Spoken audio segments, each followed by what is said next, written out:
Oh,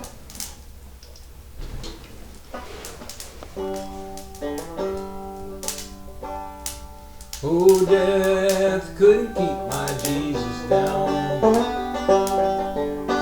when they laid him in the ground. Oh, the Spirit of God raised him from the sun. Death couldn't keep him in the tomb.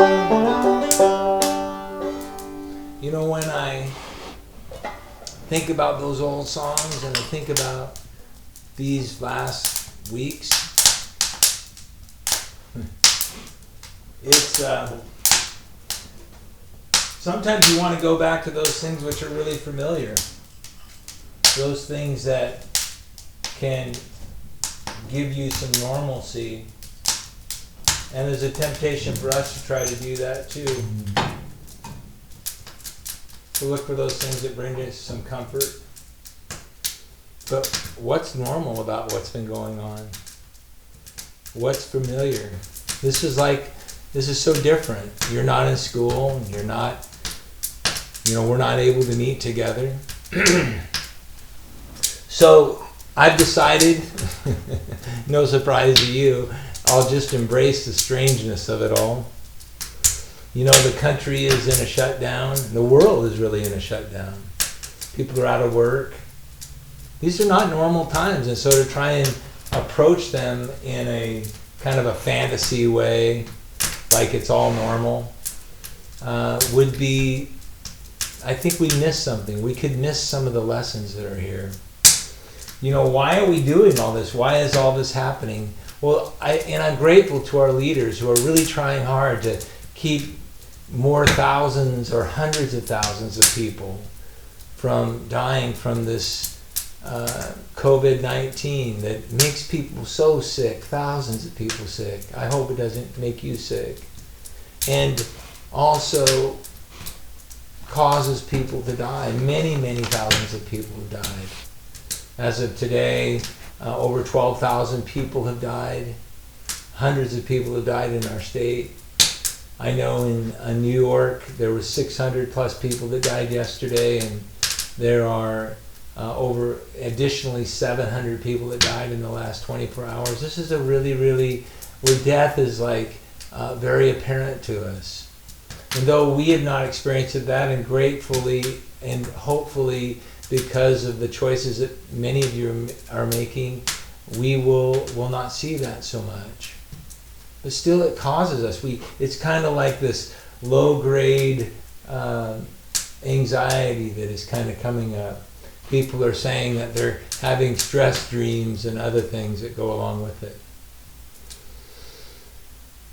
But people sometimes hear these numbers and they think well, those are just statistics. I won't believe them. That makes me sad to hear people be so cruel, because every one of those thousands of people represents a brother or a dad or maybe a grandpa or a grandma or a sister or a grandchild. And that's going to be one empty chair around the family table. And those families that a few months ago were planning big Easter dinners are now planning small funerals, even if they're allowed to. And we need to pray for those people and pray for ourselves too, but pray that we have compassion and that our own ideological, our kind of thinking will not get in the way of the human reality of people's pain. We forget that this whole question of death and dealing with death, and I'm not trying to be discouraging to you or depressing to you, but this whole issue of death is so in front of us that we should remember that the whole reason for Easter has to do with death. As a matter of fact, the reason Jesus came has to do with death. That he would come for us. That he was coming for us to be our deliverer. And, we have to face this stuff together. For you and for me, rather than waiting until we're somehow shocked, that we can begin to become prepared and and sensitive to our need to have compassion and offer comfort. Because you see, death is real. That's one lesson, one thing we can get out of this. Death is real. It really is.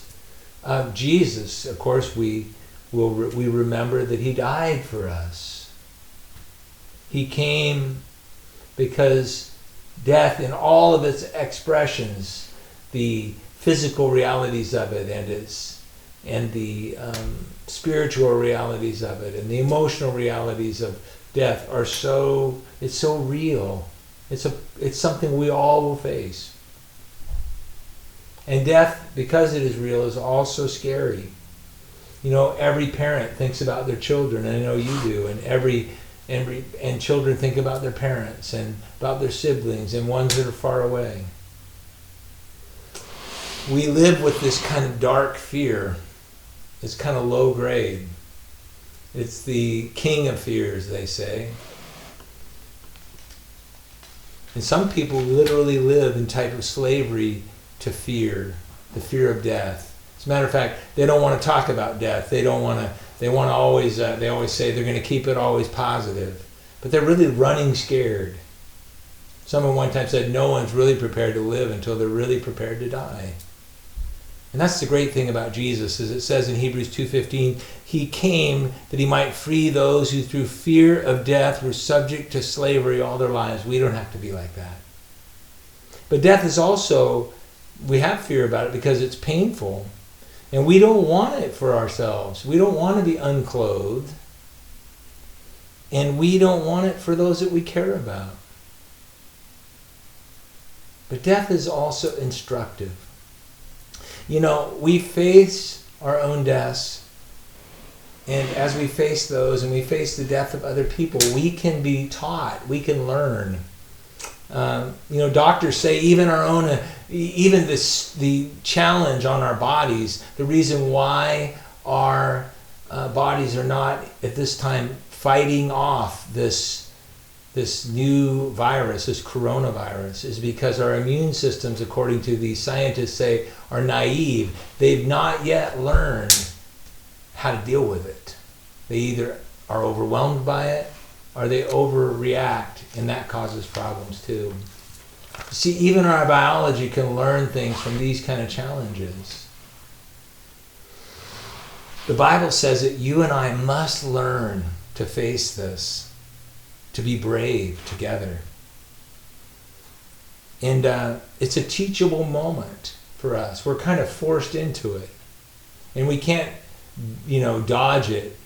We can't indefinitely postpone it. As a matter of fact, Psalm 90 verse 12 says, so teach us to number our days, that we might present to you a heart of wisdom. What a prayer. Teach us to number our days, to know our lives. As a matter of fact, Psalm 39:4 says, Lord, make me to know my end, and what is the extent of my days. Let me know how transient I am. God, let me really know how transient I am, how fragile I am. Psalm 39:5 says, behold, you have made my days as handbreadths, and my lifetime as nothing in your sight.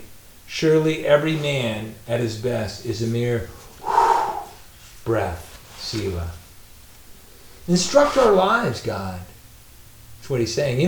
Death can instruct our lives into what really is important. And I appreciate many of our leaders. There's some that have not done so well, but many of our leaders have said, people's lives are more important. Your grandpa and your grandma is more important than the GDP. I think that says a lot about us, our values as a country. And also, this awareness, this instruction that comes from facing death and the shortness of our lives can clear our vision. Do we see that what really, really matters? Do you remember the story Jesus said, was a man who wanted to, he was wealthy, he was doing really good, and he was a farmer, and he kept putting up bigger barns and bigger barns and bigger barns. And then he thought, now I can kick back and relax. I'm financially secure. I have got it all covered. And then Jesus said in Luke chapter 12, verse 20, but God said to him, you fool, this very night your soul is required of you. Now who will own what you have prepared? And then he goes on to say an amazing thing. So is the man who stores up treasure for himself and is not rich toward God. He doesn't really know how to be rich toward God.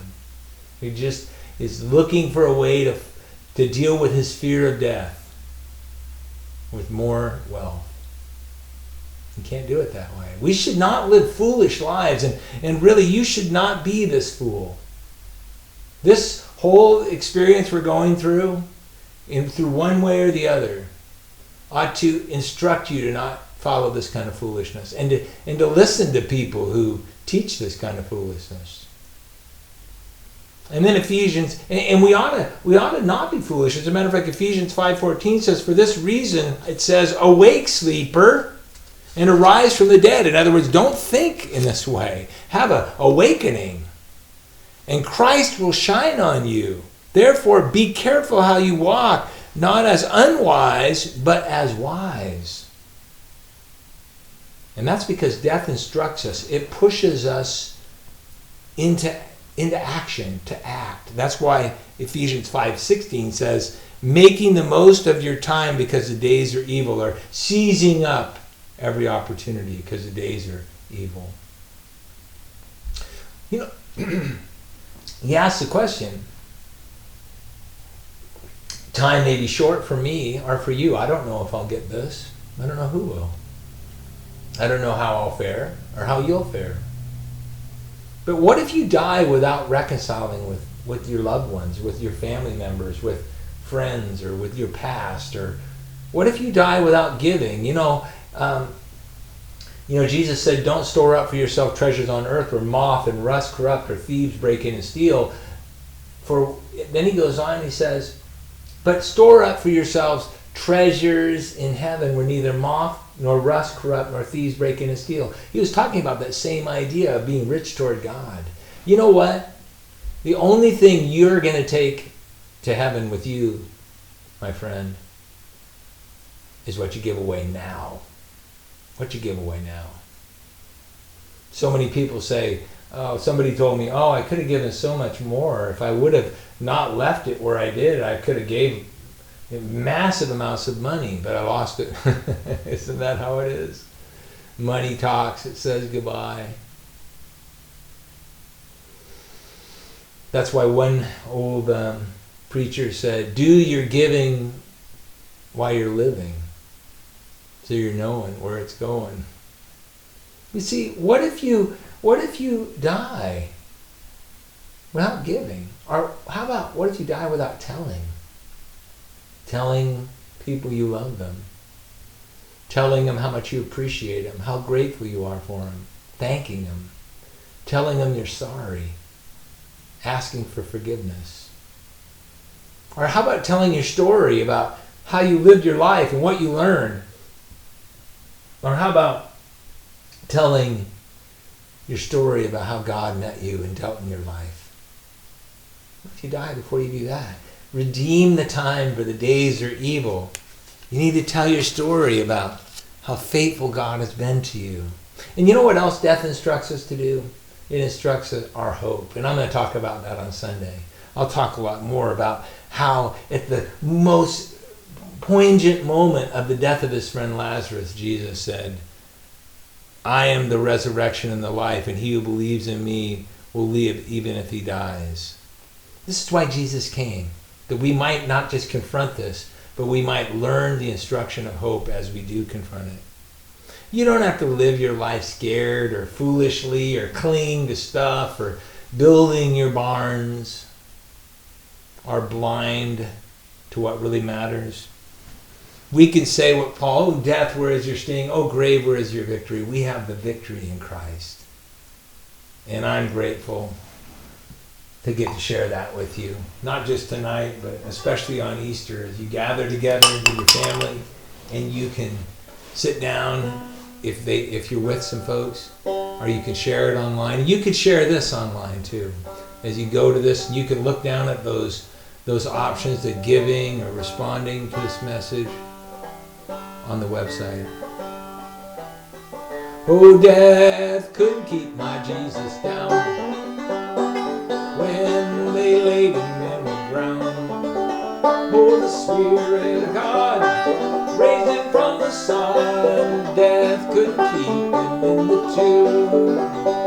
Well, if you only trust in him, you'd save yourself from death and sin.